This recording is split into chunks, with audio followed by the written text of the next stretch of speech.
सोचो, एक ऐसा वॉरशिप जो रडार पर ऑलमोस्ट इनविजिबल हो, जो एक साथ एयर, सी और अंडर वाटर थ्रेट्स को न्यूट्रलाइज कर सके और जरूरत पड़ने पर डिजास्टर रिलीफ मिशंस भी हैंडल करे। ये कोई फ्यूचर कॉन्सेप्ट नहीं, ये है आईएनएस तारागिरी। और ये शिप एक ऐसे टाइम पर कमीशन हो रही है जब ग्लोबल टेंशन पीक पर है। 3 अप्रैल को इंडियन नेवी अपने फ्लीट में ऐड करने जा रही है आईएनएस तारागिरी, प्रोजेक्ट 17A का 4th स्टेल्थ फ्रिगेट। इस शिप का बिल्ड टाइम सिर्फ 81 मंथ्स रहा, जबकि लीड शिप आईएनएस नीलगिरी को बनाने में 93 मंथ्स लगे। ये टाइमलाइन रिडक्शन पॉसिबल हुआ है Mazagon dock ship builders limited Mumbai के एफिशिएंट कंस्ट्रक्शन की वजह से। आईएनएस तारागिरी नाम पहले भी यूज हो चुका है। ये लेगेसी कंटिन्यू करती है एक पुरानी लिएंडर क्लास फ्रिगेट की, जो इंडियन नेवी में 33 साल तक सर्विस में रही। अब आगे बढ़ने से पहले प्रोजेक्ट 17A समझ लेते हैं। Project 17A P-17 Shivalik class का अपग्रेडेड वर्जन है, जिसमें एनहांस्ड स्टेल्थ, इंप्रूव हल डिजाइन और state of the art weapon system integrate किए गए हैं।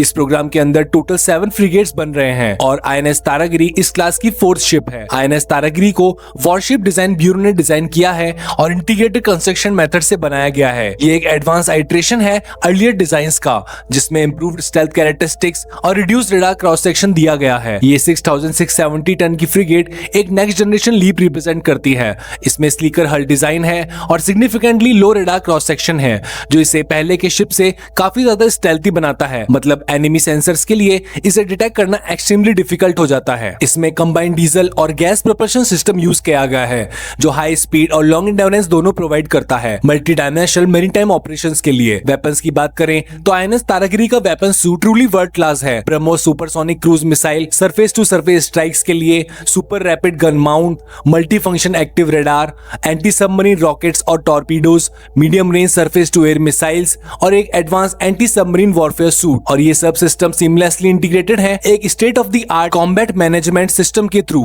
इसका मतलब शिप एक साथ सरफेस, एरियल और सब सरफेस थ्रेट्स को डिटेक्ट, ट्रैक और एंगेज कर सकती है, और क्रू स्प्लिट सेकंड प्रिसीजन के साथ रिस्पांस दे सकता है। कॉम्बैट रोल्स के अलावा आईएनएस तारागिरी ह्यूमैनिटेरियन असिस्टेंस और डिजास्टर रिलीफ ऑपरेशन, इवैक्यूएशन और इमरजेंसी रिस्पांस ऑपरेशंस में भी कैपेबल है। मतलब एक ट्रू मल्टी रोल वॉरशिप। ये शिप इंडिया के आत्मनिर्भर भारत का स्ट्रॉन्ग एग्जांपल है। इसमें 75% इंडिजिनियस कंटेंट है। कंस्ट्रक्शन में 200 से ज्यादा एमएसएमई शामिल है और 400 डायरेक्ट और 10,000 इनडायरेक्ट जॉब्स क्रिएट हुई हैं। अब फ्यूचर की बात करें तो आईएनएस महेंद्रगिरी भी 2026 में ही ज्वाइन करेगी और बाकी शिप्स भी जल्दी ही डिलीवर होने की उम्मीद है। आईएनएस तारागिरी एक पीस टाइम में कमीशन नहीं हो रही। ग्लोबल टेंशंस हाई है। Indian navy already operational mode में है, स्पेशली ऑपरेशन संकल्प के अंडर, और ये ship directly real world missions के लिए रेडी है। इंडियन नेवी सिर्फ समुद्र की रक्षा नहीं करती, ये इंडिया के स्ट्रेटेजिक इंटरेस्ट, ट्रेड रूट्स और ग्लोबल प्रेजेंस को सिक्योर करती है। इंडियन नेवी सिर्फ एक फोर्स नहीं, ये भारत की मैरीटाइम शील्ड है। अगर आपको ऐसी डिफेंस और जियोपॉलिटिकल ब्रेकडाउन पसंद है तो चैनल को सब्सक्राइब करो। मिलते हैं नेक्स्ट वीडियो में।